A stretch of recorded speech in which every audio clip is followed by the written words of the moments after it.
প্রিয় দর্শক আসসালামু আলাইকুম। সবাইকে স্বাগত জানাচ্ছি আমার চ্যানেলে আরো একটি এপিসোড উপভোগ করার জন্য। আশা করি আপনারা সবাই খুব বেশি ভালো আছেন। আজকে আমি আপনাদের সাথে শেয়ার করব প্রফেশনাল ওয়েতে কিভাবে আপনারা ২ পাউন্ড ওজনের চকলেট কেকের বেস তৈরি করবেন। তার সাথে থাকছে চকলেট কেকের বেসটা কিভাবে তুলোর মতো নরম এবং কেকটাকে কিভাবে সফট ও স্পঞ্জি করতে হয় তার টিপস অ্যান্ড ট্রিক্স সহ শেয়ার করব। যারা বিগিনার আপুরা আছেন এবং নতুন কেক নিয়ে কাজ করছেন যে আপুরা, তাদের জন্য আজকের এই ভিডিওটা অনেক উপকারে আসবে।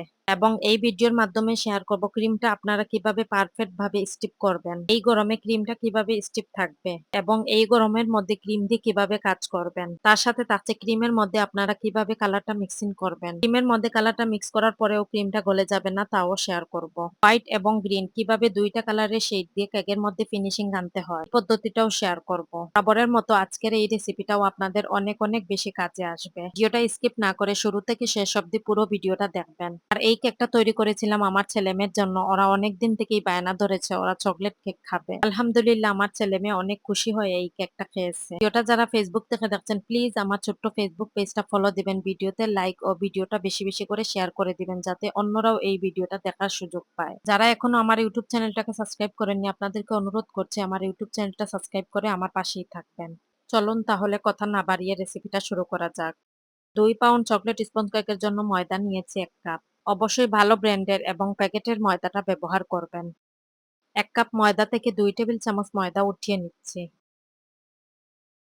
আর ২ টেবিল চামচ ময়দার অভাব পূরণ করার জন্য ২ টেবিল চামচ কোকো পাউডার এড করে নিচ্ছি। এখানে মালয়েশিয়ান কোকো পাউডারটা ব্যবহার করেছি, আপনারা ভালো ব্র্যান্ডের কোকো পাউডারটা ব্যবহার করবেন। ১/২ চা চামচ করে ২ বারে এড করে নিচ্ছি বেকিং পাউডার। তার মানে ১ চা চামচ বেকিং পাউডার এড করেছি। লবণ দিচ্ছি ১ চিমটি, আপনারা যদি লবণটা দিতে না চান স্কিপ করতে পারেন। শুকনো উপকরণগুলো চেলে নিচ্ছি। চকলেট কেকের ক্ষেত্রে ৩ বার শুকনো উপকরণগুলো চেলে নিবেন। অফ ক্যামেরায় আরো ২ বার শুকনো উপকরণগুলো চেলে নিয়েছিলাম। রেসিপিটা যদি বুঝতে আপনাদের অসুবিধা হয় তাহলে ডেসক্রিপশন বক্সে দিয়ে রাখবো, রেসিপিটা চেক করে নিবেন। হ্যান্ড উইক্স দিয়ে শুকনো উপকরণগুলো খুব ভালো করে মিক্স করে নিচ্ছি। শুকনো উপকরণগুলো মিক্স করা হয়ে গেলে ডেকে একটা সাইডে রেখে দিব। শুকনো একটি মিক্সিং বল নিয়েছি ডিমের ব্যাটারগুলো তৈরি করার জন্য। ২ পাউন্ড চকলেট কেকের জন্য ডিম নিয়েছি ৪টি। ডিমের সাদা অংশের সাথে কুসুমটা খুবই সাবধানতা অবলম্বন করে আলাদা করে নেবেন। ডিমের সাদা অংশের সাথে কুসুমটা কিভাবে আলাদা করতে হয় আপনারা স্ক্রিনে হয়তো দেখতেই পেয়েছেন। আমি বরাবরের মতো ডিমের সাদা অংশের সাথে কুসুমটা এইভাবে আলাদা করে থাকি। আর এইভাবে ডিমের সাদা অংশের সাথে কুসুমটা খুবই ইজিলি আলাদা করা যায়। একটি ইলেকট্রিক বিটার দিয়ে ডিমের সাদা অংশ অল্প কিছুক্ষণের জন্য বিট করে নিচ্ছি। যখন দেখবেন ডিমের সাদা অংশ এইরকম ফেনায় পরিণত হয়েছে, এই পর্যায়ে বিটারটা অফ করে দিয়ে চিনিটা এড করে নিচ্ছি। ২ পাউন্ড স্পঞ্জ কেকের জন্য চিনি নিয়েছি 3/4 কাপ। চিনিটা এড করার পর আবারও বিট করে নিচ্ছি যতক্ষণ না পর্যন্ত চিনির দানাদার ভাবটা চলে না যায়। ইলেকট্রিক বিটারের স্পিড আমি ২ এ রেখে বিট করে নিচ্ছি। প্রথম থেকে বিটারের স্পিড কিন্তু হাইয়ে দেওয়া যাবে না। এতে করে দেখা যাবে ডিমের সাদা অংশটা ফোমি হয়ে যাবে কিন্তু চিনিটা পারফেক্ট ভাবে মেল্ট হবে না।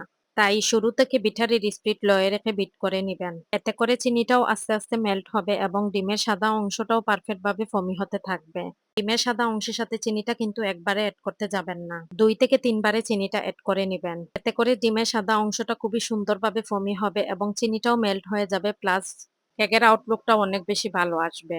বিটারটা অফ করে দিয়ে তৃতীয়বারের মতো আবারও চিনিটা এড করে নিচ্ছি। চিনিটা এড করার পর আবারও সেম প্রসেসে বিট করে নিব।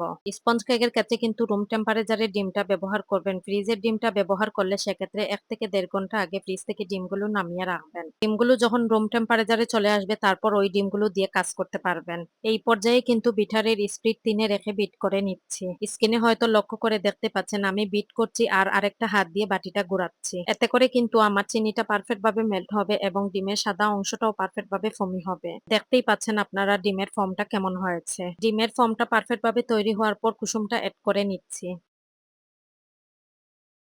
ডিমের কুসুমটা এড করার পর আবারও সেম প্রসেসে বিট করে নিব। আর ডিমের কুসুমটা ততক্ষণ পর্যন্ত বিট করে নিব যতক্ষণ না পর্যন্ত ডিমের কুসুমের কালারটা পুরোপুরি চেঞ্জ হয়ে আসছে। বিট করতে করতে যখন দেখবেন ডিমের কুসুমের কালারটা এইরকম পরিবর্তন হয়ে আসছে তখন বিট করা অফ করে দিবেন। তেল দিচ্ছি ২ টেবিল চামচ। প্রথমে ১ টেবিল চামচ তেল এড করে আবারও আরেক টেবিল চামচ তেল এড করে দিচ্ছি।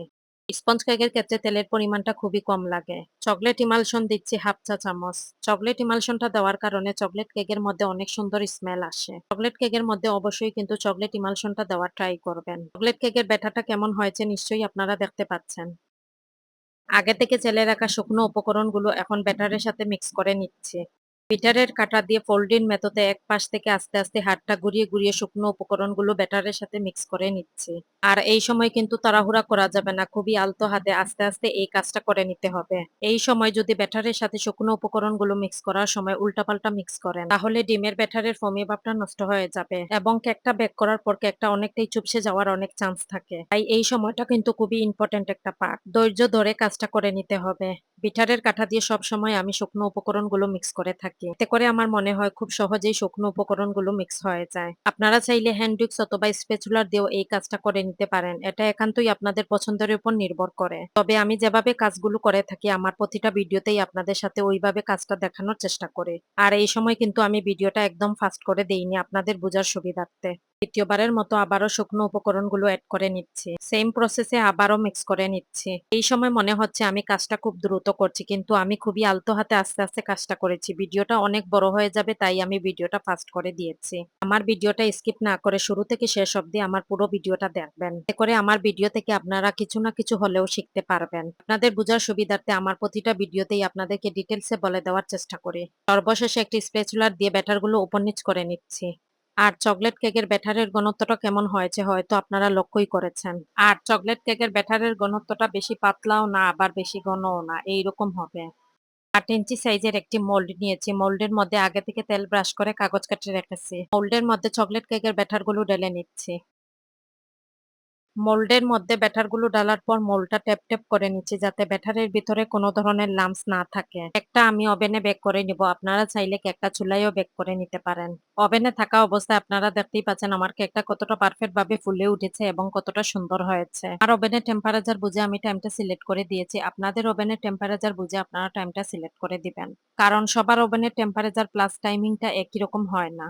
ওভেন থেকে কেকটাকে বের করার পর কেকটা পুরোপুরি ঠান্ডা করার পর তারপর মোল্ড আউট করে নিয়েছি। গরম থাকা অবস্থায় কেকটাকে মোল্ড আউট করবেন না, এতে করে কেকটা অনেকটাই ভেঙে যাওয়ার চান্স থাকে। চকলেট কেকের বেসটা কতটা পারফেক্ট হয়েছে মাশাআল্লাহ। ক্যামেরায় কেকটাকে 3টা স্লাইস করেছি, আপনারা চাইলে কেকটাকে অনায়াসে 4টা স্লাইসও করে নিতে পারেন।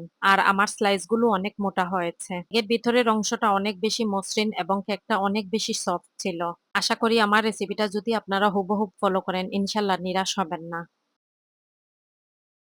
টপিক্যাল ব্র্যান্ডের হুইপ ক্রিম নিয়েছি 1 কাপ। টপিক্যাল ক্রিমটা কিভাবে ব্যবহার করতে হয় এবং কিভাবে সংরক্ষণ করতে হয় তার A to Z ভিডিও আমার অলরেডি ফেসবুক পেজে এবং আমার চ্যানেলে আপলোড দেওয়া হয়েছে। ভিডিওর লিংকটা আমি ডেসক্রিপশন বক্সে দিয়ে রাখবো, আপনারা চেক করে নিবেন। এই ক্রিমটা কিন্তু বাজার থেকে কিনে আনার পর অবশ্যই আপনারা ডিপ ফ্রিজে সংরক্ষণ করতে হবে। ক্রিমটা ব্যবহার করার ঠিক 30 থেকে 40 মিনিট আগে ডিপ ফ্রিজ থেকে ক্রিমটাকে নামিয়ে রাখবেন। ক্রিমটা যখন নরমাল হয়ে আসবে তারপর ব্যবহার করবেন। ক্রিমটা কিন্তু পুরোপুরি নরমাল করে নেওয়া যাবে না। ক্রিমটা যখন দেখবেন অল্প কিছুটা নরমাল হয়ে গেছে ঠিক ওই মুহূর্তেই বরফ ঠান্ডা ক্রিমটা ব্যবহার করবেন।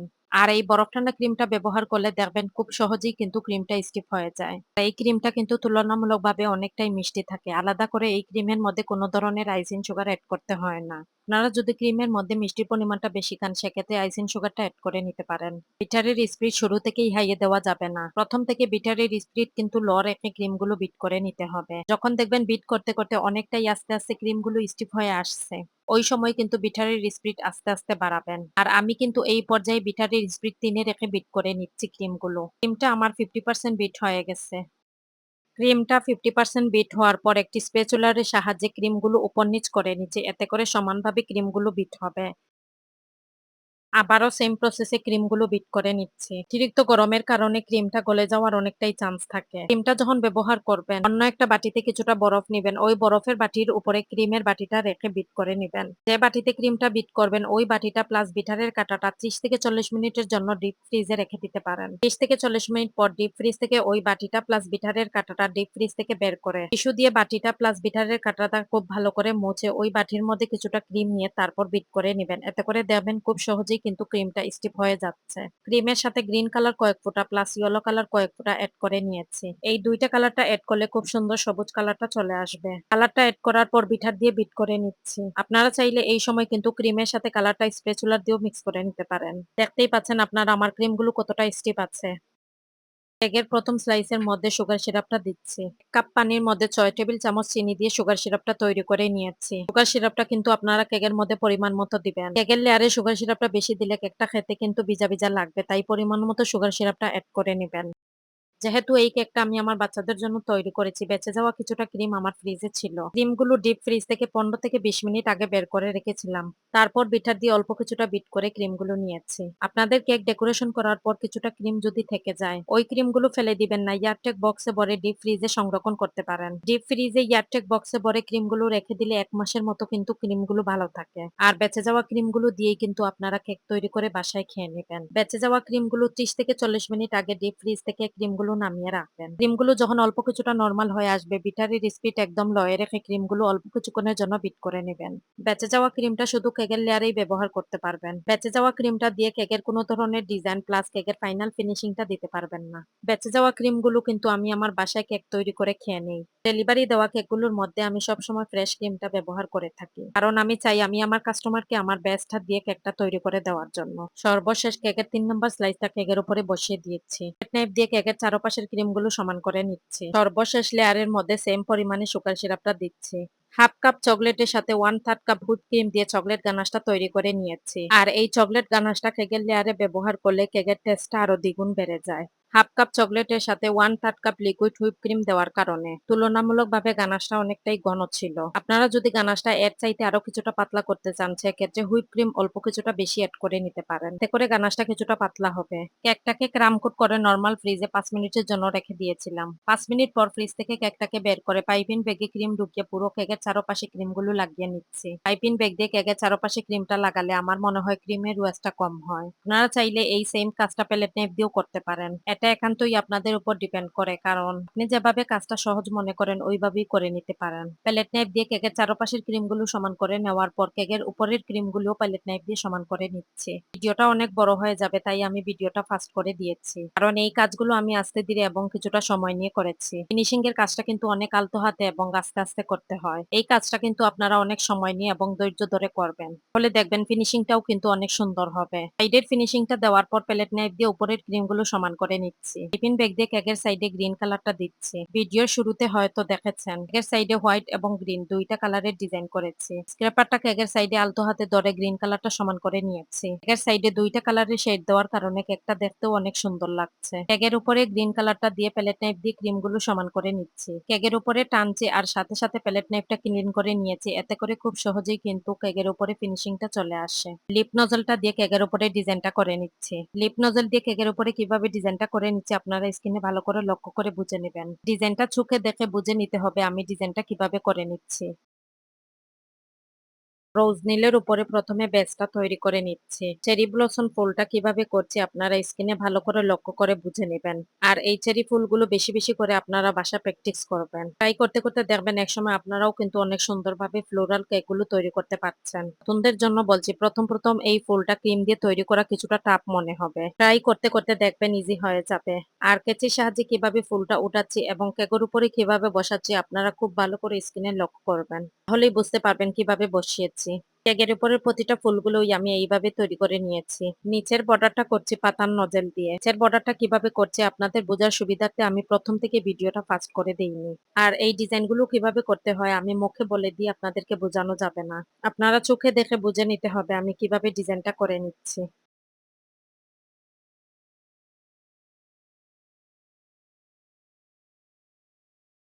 নিচের বর্ডারটা করা হয়ে গেলে একটি লিফ নজল দিয়ে পাতাটা করে নিচ্ছি। এই ধরনের কেক অর্ডার করতে আমার ফেসবুক পেজে ইনবক্স করতে পারেন। অনলি কুমিল্লা সিটির মধ্যে হোম ডেলিভারি দেওয়া হয়।